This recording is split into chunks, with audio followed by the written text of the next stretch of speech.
Nasekhaya manje sikhona ke lana Ondini nginazo ke insizwa yona ke ephethe ke iyouth ke lokho isithathe sibeke ukuthi ngoba ehlele umcimbi yini ke efuthi inhloso yabafu asikubelezi kwabukela Ngiyabingelela mfowethu nabalaleli ababukela lolu hlelo. siyathokoza kuyintokozo ukuthi sibe nani nezulu livumile awuthi sibeke wena ubani wakabani oyini nenzani kwenzakalani la No ngithokoze futhi igama ngumbuzo ngokaNdlovu Sibongo onguhlalo wentsha uLundi lonke ngaphansi kweqembu leIFP. So namhlanje siqophele ulusuku kahle sathatha njenge IFP Brigade sathatha isinqumo sokuthi njalo uma kunamagame amakhulu okuhlanganisa kuyo iOrlando Pirates, Mamelodi Sundowns, Kaizer Chiefs namanye amagame asazolandela sakhetha ukuthi sihlanganise intsha yasoLundu nomphakathi wasoLundu ukuthi ube la uzobukela kanye nathi lamagame asukahlukene ngendlela ehlukahlukene. Kodwa ke namhlanje usuku oluthe labo usuku olukhethekile ngoba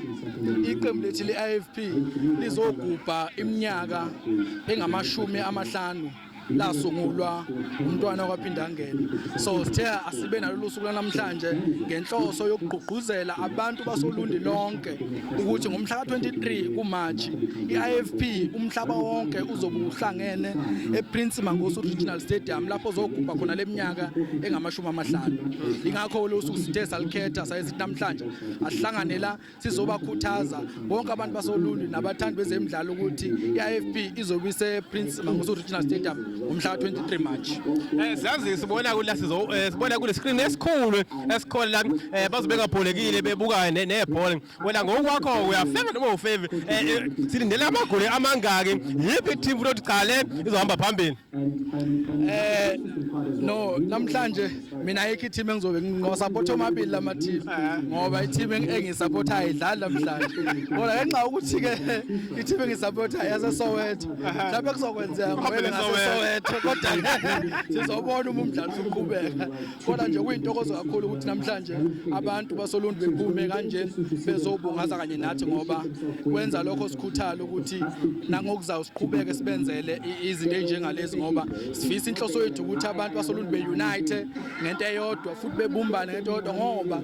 uLundu lo silibona namhlanje lunje kwakulihlathi.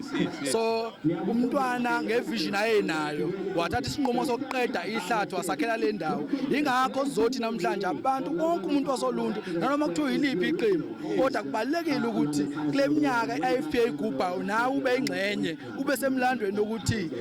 umsungulwayo wayengwala Ondini namanje usengwala Ondini sizogubha iminyaka engama50 asakhela indawo enhle kangaka namhlanje sikwazi ukuthi sihlangane kanje sibungazi. Mhlawumbe asiphethe ukuthi uthini entsheni yasoLundu noma ngasiyo yasoLundu South Africa yonke mhlawumbe ungathini ukukhuluma na nje manje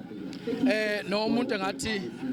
siyazi ukuthi intsha yethu ibhekene nezimo enzima ikakhulukazi first enemy ukuthi amathuba emisebenzi awekho kodwa abaholi bethu since uhulumeni wala kwaZulu-Natal sesuphethe ngokubambisana namanye amaqembu oholwa iIFP siyethemba ukuthi undunankulu wethu kukhona akuhlelayo ukulekelela intsha yethu ukuthi ikwazi ukucosha amathuba ngoba iyona inkinga kahle sibhekene nayo njengabantu abasha futhi siyabakhuthaza abantu abasha ukuthi enhlelweni ezikhona abahlangane bakhe indlela ukuthi beye phambili ngoba akufanele ukuthi ihlale silinde ukuthi sizofaka ama-CV ukuze sithuthukise kodwa zikhona inhlelo uhulumeni ayihlelayo nomkhandlu wethu zikhona futhi inhlelo ayibekayo phambili ukuthi intsha yethu ithuthukise. Siyakhuthaza ukuthi intsha yethu mayingahlali phansi mayisukume ithathe nathi sikhona njengabaholi bayo ukuyisupporta nokuvula iminyango sinqonqoze ukuthi sinqonqozele yona ukuze kwazi ukuthuthuka ngoba inkinga enkulu ukuthi imisebenzi ayikho kodwa futhi kunjalo asingahlali silinde ukuthi kuze kuqhamuke umuntu othizeni akekho umuntu oqhamuke endaweni ethize ukuze akwazi ukusilekelela thina njengabantu abasha kodwa ayithina njengabantu abasha kumele sisukume phansi siyilungiselele ukuthi thina ifuture yethu sifuna ime kanjani ilokho lo mlayezo engawudlulisela kubantu abasha ukuthi abasukume beyithathe sikhona njengabaholi babantu abasha ukubasekela nokubalekelela ukuthi bekwazi ukuyithuthukisa beye phambili. Sithokoza kakhulu isikhathi sakho ukuthi wasepasona. No sithokoza kakhulu.